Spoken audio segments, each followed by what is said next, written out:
नमस्कार दोस्तों, मैं सतीश कुमार वर्मा आज आपके लिए लेकर आया हूँ FIP pump, fuel injection pump barrel plunger type. कई लोगों का क्वेश्चन था कि सर ये बैरल प्लंजर पंप अंदर इंजन में कैसे काम करता है। तो उस चीज़ की प्रोसेस मैं आपको यहाँ बताता हूँ कि बैरल प्लंजर में जो पंप होता है हमारा जर्क टाइप पंप कैसे काम करता है, कैसे फ्यूल की सप्लाई को कम ज़्यादा करता है और कैसे फ्यूल को लिफ्ट करता है।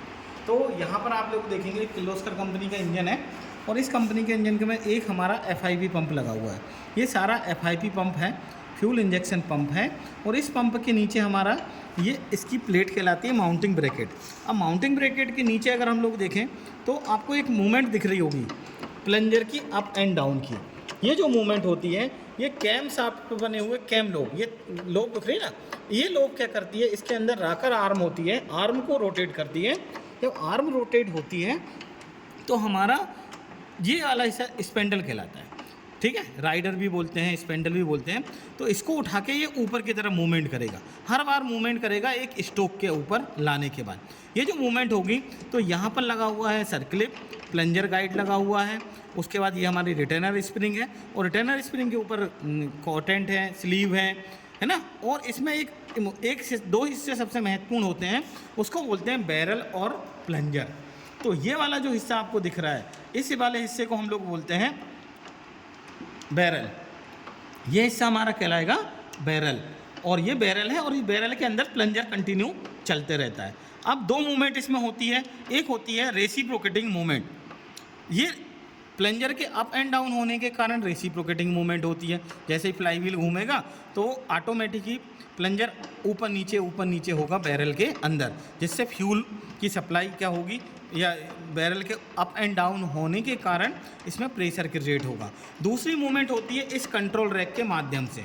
ये जो कंट्रोल रैक होती है, कंट्रोल रैक का हिस्सा गवर्निंग सिस्टम से जुड़ा होता है और गवर्निंग सिस्टम हमारा यहाँ पर लगा हुआ है। आप यहाँ पर देख सकते हैं एक जो कैम शाफ्ट है इसके अंदर गवर्निंग सिस्टम लगा होता है। तो जब ये फैलता है तो ये कंट्रोल रैक क्या करती है, इसके अंदर जो स्लीव लगी हुई है, कॉटेंट लगी है, उसको मूवमेंट करती है। किसको मूवमेंट करती है, इस तरह मूवमेंट करती है। ये दिख रहा है, इस मूवमेंट के कारण, ये जो मूवमेंट दिख रही है ना आपको, ये जो रोटरी मूवमेंट के कारण क्या होता है, फ्यूल की सप्लाई कम और ज़्यादा होती है। उसका रीज़न होता है, यहाँ पर अगर आप देख रहे होंगे तो ये वाली जो पाइपलाइन है, ये जो पाइपलाइन है यहाँ से फ्यूल आता है और ये जो है यहाँ से आपको ये वाला जो पाइपलाइन दिख रही है यहाँ से फ्यूल ऊपर की तरफ जाता है। तो इसमें कंटिन्यू यहाँ से फ्यूल आएगा और ये जाएगा किसके ऊपर, इस पोजीशन में यहाँ पर आता है। ये वाले हिस्से में इंटरनल गैलरी बनी होती है और इस वाले जो हमारा बैरल होगा, बैरल के इस वाले होल में आता है और इसी के अंदर हेलिकल ग्रूव में एक प्लंजर होता है। वो प्लंजर क्या करता है कि इसके ऊपर फ्यूल जब आएगा तो अप एंड डाउन करेगा, प्रेशर बनाएगा और कंट्रोल रैक के मूवमेंट होने के कारण इसके अंदर का ये तो फिक्स रहेगा, बैरल हमेशा, ये दिख रहा है ना, ये बैरल हमेशा फिक्स रहता है। इसके अंदर plunger continue up and down होते रहता है, रेसिप्रोकेटिंग मूवमेंट भी करेगा और रोटरी मूवमेंट भी करेगा, जिससे फ्यूल की सप्लाई हमारी कम और ज़्यादा होगी। तो ये हमारा इसके अंदर का वर्किंग होता है, कैसे हमारा यहाँ पर काम करता है ये देखिए।